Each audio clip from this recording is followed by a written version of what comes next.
Kapatid na Eduardo V. Manalo, ang aming pinakamamahal na tagapamahalang pangkalahatan, kami pong mga ministro,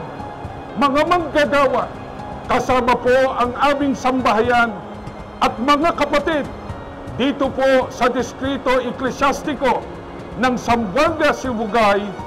ay buong kagalakang bumabati po sa inyo sa pagsapit ng ika-16 na taon ng inyong